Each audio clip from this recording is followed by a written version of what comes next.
तो स्टूडेंट हवे तमने कोईपण समांतर श्रेणी आपी होय तो तेनो सरवाळो करता आवडे छे।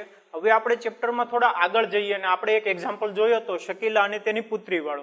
तो शकीला शुं करती हती के तेनो पुत्रीनो ज्यारे प्रथम जन्मदिवस होय त्यारे ते तेना गल्लामां 100 रुपया मूके छे, ज्यारे बीजो जन्मदिवस होय त्यारे 150 मूके छे, त्रीजो जन्मदिवस होय त्यारे 200 मूकती हती। तो आवी रीते ते 21 वर्ष सुधी मूकती हती अने 21 वर्ष बाद गल्लामां કેટલા રૂપિયા જમા થાય તે આપણે મેળવવાનો હતો। તો આપણને હવે આ એક સમાંતર શ્રેણી મળી ગઈ, તે આપણે અહીંયા લખી લઈએ અને 21 પદોનો સરવાળો મેળવીએ। એટલે શકીલાની પુત્રીના ગલ્લામાં 21 વર્ષ બાદ કેટલા રૂપિયા જમા થશે તે મળી જશે।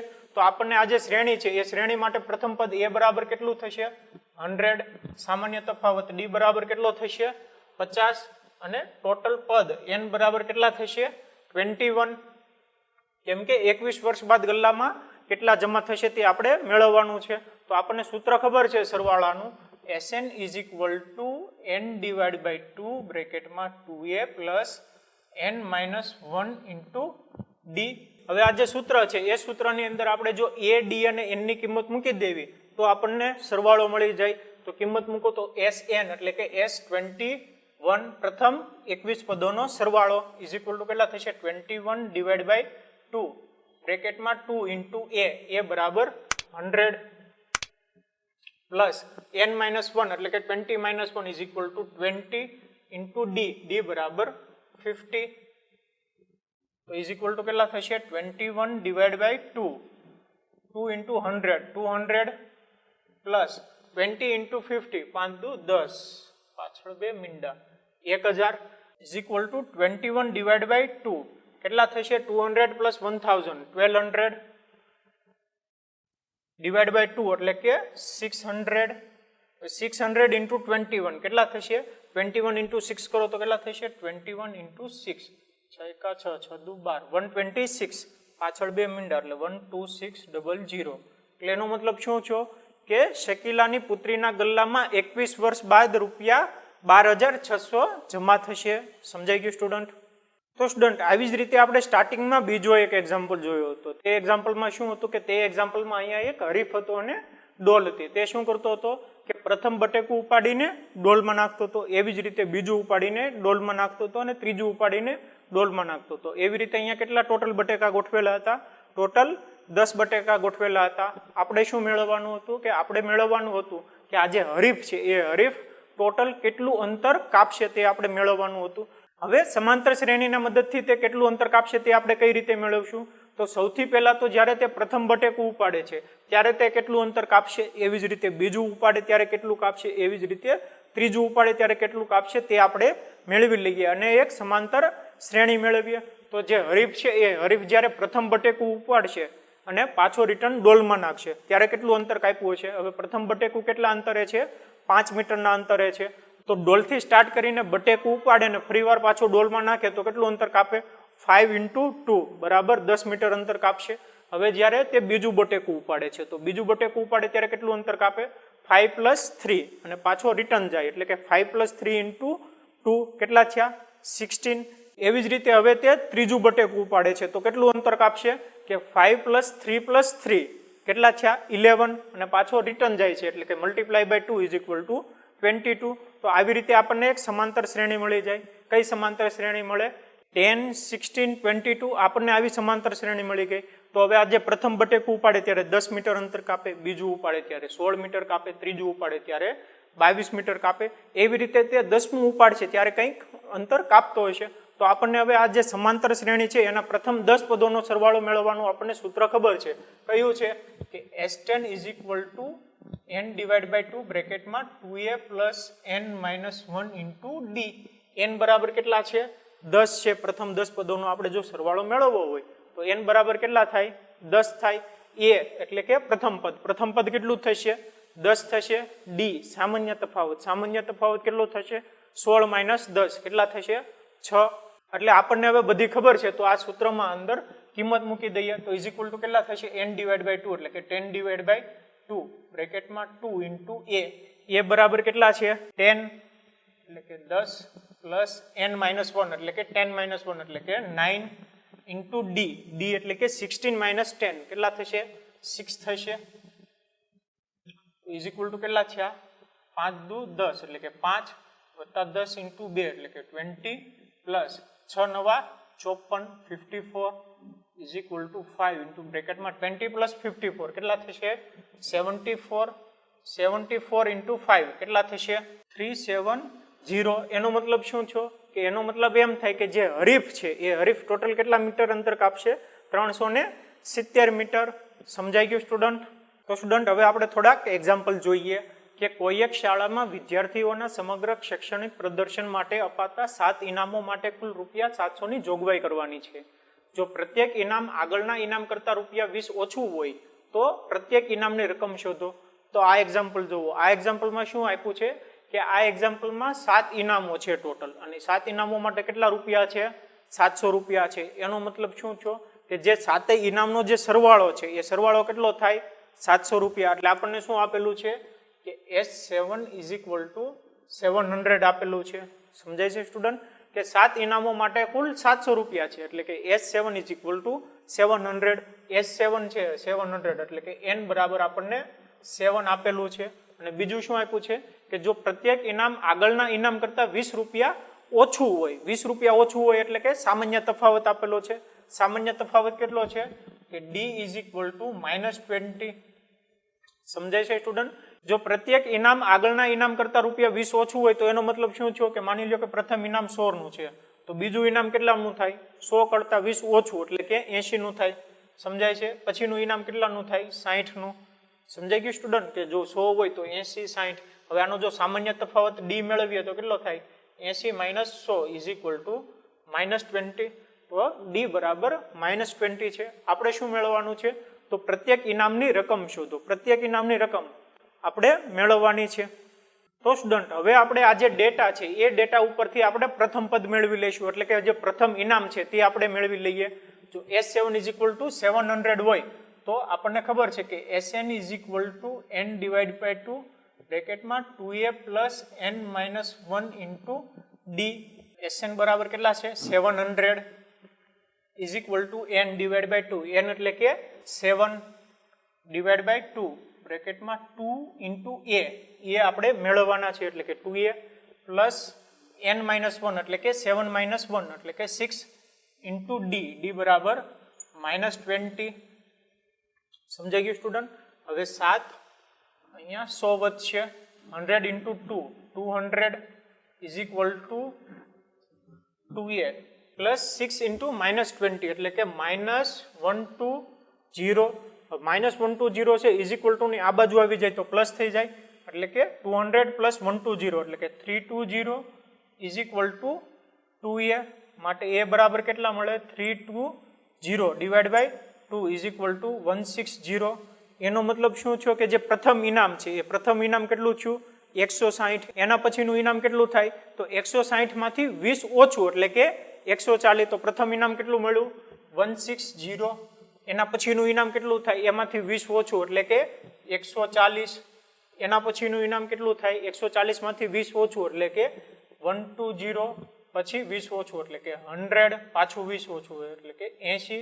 હજી 20 ઓછું એટલે કે 60 અને હજી 20 ઓછું એટલે કે 40 તો આજે 160 140 120 100 80 60 અને 40 આ 7 ઇનામ હોય અને સ્ટુડન્ટ આપણે શું કરવાનું છે કે આપણે પ્રત્યેક ઇનામની રકમ શોધવાની છે એટલે આ જે 7 છે એ 7 તમારે આન્સર લખવાનો છે સમજાઈ ગયું સ્ટુડન્ટ તો સ્ટુડન્ટ હવે આપણે નેક્સ્ટ એક્ઝામ્પલ જોઈએ કે એક શાળામાં વિદ્યાર્થીઓ વાયુ પ્રદૂષણ ઓછું કરવા માટે શાળાની અંદર અને બહાર વૃક્ષ વાવવાનું વિચારે છે એવું નક્કી કરાયું કે પ્રત્યેક ધોરણનો પ્રત્યેક વિભાગ તે જે ધોરણમાં ભણતો હોય તેટલા વૃક્ષ વાવશે દાખલા તરીકે ધોરણ 1 નો વિભાગ 1 વૃક્ષ ધોરણ 2 નો વિભાગ 2 વૃક્ષ અને આવું ધોરણ 12 સુધી ચાલશે દરેક ધોરણમાં 3 વિભાગ છે આ વિદ્યાર્થીઓ દ્વારા કેટલા વૃક્ષનું વાવેતર થશે હવે આ એક્ઝામ્પલ જુઓ આ એક્ઝામ્પલમાં શું આપ્યું છે કે આ એક્ઝામ્પલમાં કોઈ શાળાના વિદ્યાર્થીઓ વાયુ પ્રદૂષણ ઓછું કરવા માટે શાળાની અંદર અને બહાર વૃક્ષ વાવવાનું વિચારે છે અને શું નક્કી કરે છે કે એવું નક્કી કરે છે કે ધોરણ 1 માં ભણતો હોય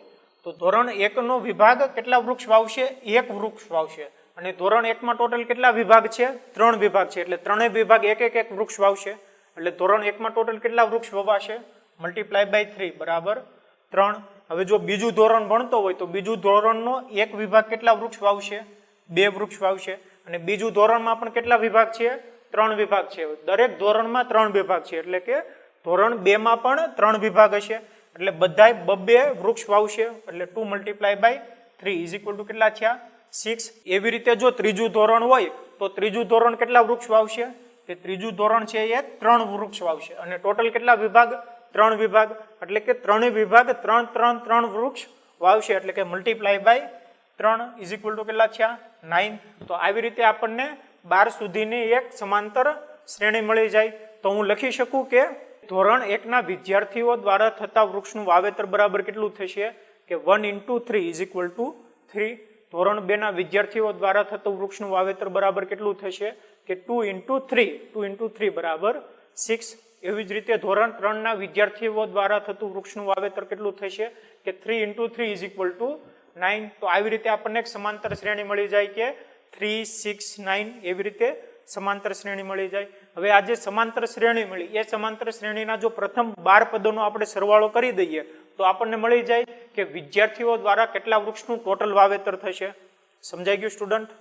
તો હવે આ જે સમાંતર શ્રેણી છે તે સમાંતર શ્રેણીના આપણે પ્રથમ 12 પદોનો સરવાળો કરીએ. તો પ્રથમ પદ એ બરાબર કેટલું થશે?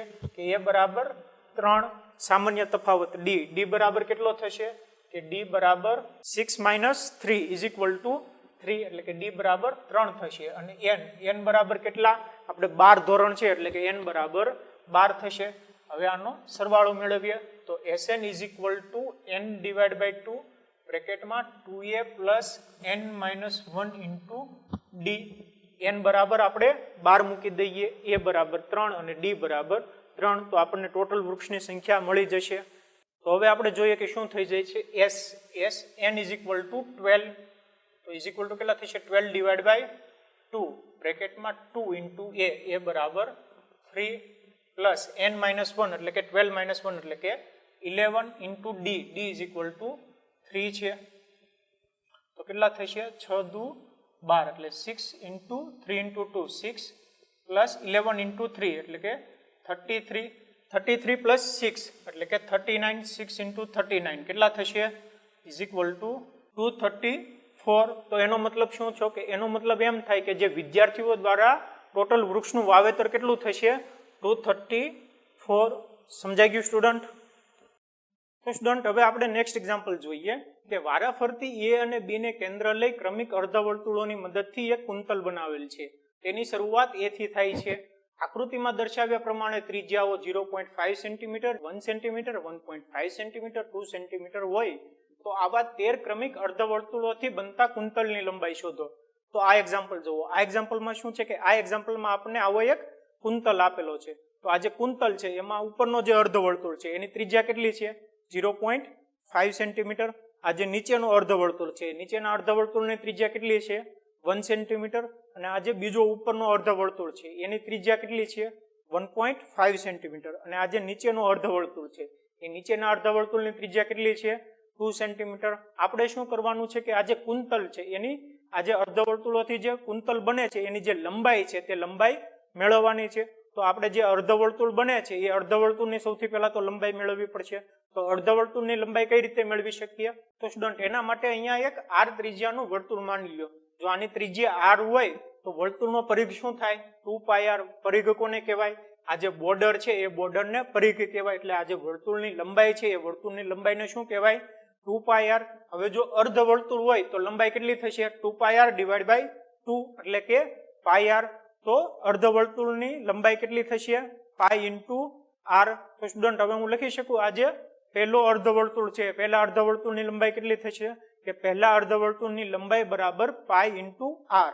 r બરાબર કેટલા છે? આ જે પહેલું અર્ધવર્તુળ છે એના માટે r બરાબર કેટલા છે? 0.5 એટલે કે 0.5 × π થશે. એવી જ રીતે બીજા અર્ધવર્તુળની લંબાઈ કેટલી થશે? કે π × r = π × r કેટલા છે? 1 એટલે કે 1π. એવી જ રીતે ત્રીજા અર્ધવર્તુળની લંબાઈ કેટલી થશે? કે π × r = π × r. r કેટલો છે? રેડિયસ કેટલી છે? 1.5 એટલે કે 1.5 π. તો આપણને સ્ટુડન્ટ આવી રીતે એક સમાંતર શ્રેણી મળી જાય. કઈ શ્રેણી મળે? કે 0.5π, 1π, 1.5π એવી રીતે આપણને મળી જાય છે. હવે આ જે બધા અર્ધવર્તુળની જે લંબાઈ આવે છે એ બધા અર્ધવર્તુળની લંબાઈનો જો હું સરવાળો કરી દઉં 13 પદ સુધીનો, તો મને 13 ક્રમિક અર્ધવર્તુળોથી બનતા કુંતલની લંબાઈ મળી જશે. સમજાઈ ગયું સ્ટુડન્ટ? કે હવે આ જે સમાંતર શ્રેણી મળે છે એ સમાંતર શ્રેણીનો આપણે 13મા પદ સુધી સરવાળો કરવાનો છે. તો પ્રથમ પદ કયું થશે? તો એ બરાબર કેટલા થશે? 0.5 પાઈ ડી. સામાન્ય તફાવત કેટલો થશે? કે 1 પાઈ માઇનસ 0.5 પાઈ. તો ઇઝ ઇક્વલ ટુ કેટલા થયા? 0.5 પાઈ. સમજાઈ ગયું? અને n કેટલા થશે? કેટલા પદ સુધી સરવાળો કરવાનો છે? 13મા પદ સુધી. કેમ? કેમ કે 13 ક્રમિક અર્ધવર્તુળોથી બનતા કુંતલની લંબાઈ આપણે મેળવવાની છે. સમજાઈ ગયું સ્ટુડન્ટ? હવે આપણે સૂત્ર લખીએ. તો S13 is equal to 13 divide by 2 બ્રેકેટમાં 2 ઇન્ટુ એ બરાબર કેટલા? 0.5 ઇન્ટુ પાઈ પ્લસ n માઇનસ 1 એટલે કે 13 minus 1 is equal to 12 into d બરાબર કેટલા છે? 0.5 પાઈ ઇઝ ઇક્વલ ટુ કેટલા થશે? 13 ડિવાઇડ બાય 2 બ્રેકેટમાં 0.5 ઇન્ટુ 2 એટલે કે 1 પાઈ પ્લસ 12 ઇન્ટુ 0.5 કેટલા થશે? 6 પાઈ ઇઝ ઇક્વલ ટુ કેટલા થયા? 13 ડિવાઇડ બાય 2 અને 6 પાઈ પ્લસ 5 એટલે કે 7 પાઈ. અને પાઈની કિંમત આપેલી છે કે 22 ડિવાઇડ બાય 7 લેવાની.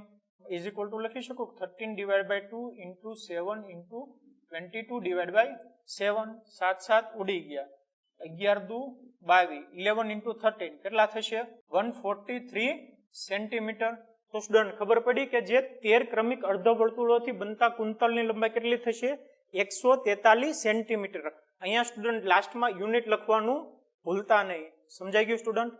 તો સ્ટુડન્ટ હવે આપણે નેક્સ્ટ એક્ઝામ્પલ જોઈએ કે લાકડાની 200 ભારીઓ નીચે પ્રમાણે ગોઠવવામાં આવેલ છે. તળિયાની હારમાં 20 ભારી, તેની ઉપરની હારમાં 19 ભારી, તેની ઉપરની હારમાં 18 ભારીઓ વગેરે. આવી 200 ભારીઓ ગોઠવવા માટે કેટલી હાર થશે અને સૌથી ઉપરની હારમાં કેટલી ભારીઓ હશે? તો આ એક્ઝામ્પલ જુઓ. આ એક્ઝામ્પલમાં શું છે કે આ એક્ઝામ્પલમાં આવી રીતે લાકડાની ભારીઓ ગોઠવેલી છે. એમાં જે સૌથી નીચેની હાર છે એ સૌથી નીચેની હારમાં કેટલા લાકડાની ભારી છે? 20 છે. એની જે ઉપરની હાર છે એની ઉપરમાં કેટલા લાકડાની ભારી છે? 19 છે. એની ઉપરનામાં 18, 17 એવી રીતે ઘટતી જાય છે. તો આપણને એક સમાંતર શ્રેણી મળે છે કે 20, 19, 18, 17 એવી રીતે ઘટતી જાય છે. અને આ જે ટોટલ લાકડા છે એ ટોટલ લાકડા કેટલા છે? 200 છે. એનો મતલબ શું છે? આપણને આ જે સમાંતર શ્રેણી મળે છે એ સમાંતર શ્રેણીનો ટોટલ સરવાળો કેટલો હશે? 200 છે. એટલે કે S is equal two SN 200. એટલે કે જે ઉપરની હાર જે હશે કે છેલ્લું જે પદ છે એ કોઈ nમું પદ છે એ ટોટલ સરવાળો કેટલો છે? 200 છે. હવે આ શ્રેણીમાં પ્રથમ પદ કયું થશે? એ બરાબર 20 અને સામાન્ય તફાવત ડી બરાબર કેટલો થશે? 19 માઇનસ 20. 19 માઇનસ 20 બરાબર -1. સમજાઈ ગયું સ્ટુડન્ટ? તો સૌથી પહેલા તો આપણે મેળવી લઈએ કે આ જે ટોટલ ભારી જે છે એમાં ટોટલ કેટલી હાર બનશે? કેટલી હાર બનશે? કે જેટલા પદ હશે તેટલી હાર પડશે. કે પહેલામાં 20 છે, 19, 18, 17 એવી રીતે જેટલા પદ બનશે એટલા હાર બનશે. સમજાઈ ગયું સ્ટુડન્ટ? તો આપણે SN નું સૂત્ર લખી લઈએ કે SN is equal to n divide by 2 બ્રેકેટમાં 2a plus n minus 1 into D. SN કેટલા છે? 200. તો 200 ઇઝ ઇક્વલ ટુ n આપણે મેળવવાના છે એટલે કે n ડિવાઇડ બાય 2 કેટલા થશે? 2 ઇન્ટુ એ બરાબર કેટલા છે? 20 એટલે કે 2 into 20 plus n minus 1 into d બરાબર -1 ઇઝ ઇક્વલ ટુ કેટલા થશે? હવે છેદમાં 2 છે, આ બાજુ આવી જાય તો મલ્ટીપ્લાય થઈ જાય એટલે કે 200 into 2 400 n બ્રેકેટમાં 2 into 2 40 plus n into -1 એટલે કે -n અને -1 ઇન્ટુ -1 એટલે કે +1 એટલે કે +1. સમજાઈ ગયું સ્ટુડન્ટ? તો ઇઝ ઇક્વલ ટુ કેટલા થશે કે n into 40 plus 1 41 minus n is equal to કેટલા છે? n ઇન્ટુ 41 એટલે કે 41n n ઇન્ટુ n એટલે કે n square minus n square. તો આપણને એક દ્વિઘાત સમીકરણ મળી જાય છે. કયું મળે છે? કે n સ્ક્વેર. આ જે -n સ્ક્વેર છે આ બાજુ આવી જાય તો પ્લસ થઈ જાય એટલે કે plus n square. 41n plus છે આ બાજુ આવી જાય તો માઇનસ થઈ જાય એટલે કે -41n plus 400 is equal two 0. તો હવે આ જે દ્વિઘાત સમીકરણ છે તે દ્વિઘાત સમીકરણનો ઉકેલ મેળવતા આપણને આવડે છે. આપણે અવયવીકરણની રીત, પૂર્ણ વર્ગની રીત કે પછી દ્વિઘાત સૂત્રની રીત, ત્રણમાંથી કોઈ પણ મેથડથી કરી શકીએ. આપણે દ્વિઘાત સૂત્રની રીતથી મેળવીએ. જો દ્વિઘાત સૂત્રની રીતથી મેળવવો હોય તો n બરાબર શું થશે કે n બરાબર minus b plus or minus square રૂટમાં b square minus 4ac divide by 2a is equal to કેટલા થશે માઇનસ બી એટલે કે માઇનસ ઇન્ટુ બી, બીની જગ્યાએ માઇનસ 41 n નો સહગુણક પ્લસ ઓર માઇનસ વર્ગમૂળમાં બી સ્ક્વેર એટલે કે minus 41 no square minus 4 into a બરાબર કેટલા n ના વર્ગનો સહગુણક 1 અને c બરાબર કેટલા 400 ડિવાઈડ બાય 2 ઇન્ટુ એ બરાબર 1 n ના વર્ગનો સહગુણક. તો ઇઝ ઇક્વલ ટુ કેટલા થશે minus minus plus 41 plus or minus વર્ગમૂળમાં તમે 41 નો સ્ક્વેર માઇનસ 4 ઇન્ટુ 400 કરજો તો એનો આન્સર આવશે કે 81. 41 નો સ્ક્વેર માઇનસ 4 ઇન્ટુ 400 કરશો તો આન્સર આવશે 81 ડિવાઈડ બાય 2. તો ઇઝ ઇક્વલ ટુ કેટલા છે 41 પ્લસ ઓર માઇનસ વર્ગમૂળ 81. કેટલાનું વર્ગમૂળ છે 81? 9. 81 નું વર્ગમૂળ 9 થશે ને, તો 9 ડિવાઈડ બાય 2. એકવાર પ્લસ એકવાર માઇનસ, તો n બરાબર કેટલા થશે n is equal to 41 plus 9 divide by 2 અને n બરાબર 41 minus 9 divide by 2 is equal to કેટલા થયા 41 પ્લસ 9 50 ડિવાઈડ બાય 2 25. તો n ની કિંમત આવી 25 અને બીજી n ની કિંમત કેટલી મળે 41 માઇનસ 9 32 ડિવાઈડ બાય 2 એટલે કે 16. તો આપણને કેટલી બે કિંમત મળી, n ની 16 મળી અને n ની 25 મળી. હવે બીજું શું આપ્યું છે કે સૌથી ઉપરની હારમાં કેટલી ભારીઓ હશે. તો એનો મતલબ શું છે કે જે nમું પદ છે એ nમા પદમાં કેટલા લાકડાની ભારીઓ હશે. પ્રથમ પદમાં 20 છે તો nમા પદમાં કેટલા હશે, એટલે સૌથી પહેલા તો આપણે a25 મેળવી લઈએ. તો a25 કેટલા થશે કે a પ્લસ 25 માઇનસ 1 એટલે કે 24 ઇન્ટુ ડી. તો કેટલા થશે એ કેટલા છે 20 પ્લસ 24 ઇન્ટુ ડી બરાબર -1 એટલે કેટલા થશે 20 માઇનસ 24 એટલે કે -4 જે શક્ય નથી. ઉપરની હારમાં -4 લાકડાની ભારી શક્ય નથી. એનો મતલબ શું છે કે n બરાબર 25 શક્ય નથી. હવે આપણે a16 મેળવીએ તો a16 કેટલા થાય a16 is equal two a plus 15d. એ બરાબર કેટલા 20 પ્લસ 15 ઇન્ટુ ડી બરાબર -1 તો કેટલા છે 5. તો a16 બરાબર 5 આન્સર આવ્યો. સમજાઈ ગયું? એનો મતલબ શું થયો? એનો મતલબ એમ થાય કે સૌથી ઉપરની હારમાં 5 ભારીઓ હશે અને ટોટલ કેટલી હાર હશે 16 હાર હશે. સમજાઈ ગયું સ્ટુડન્ટ?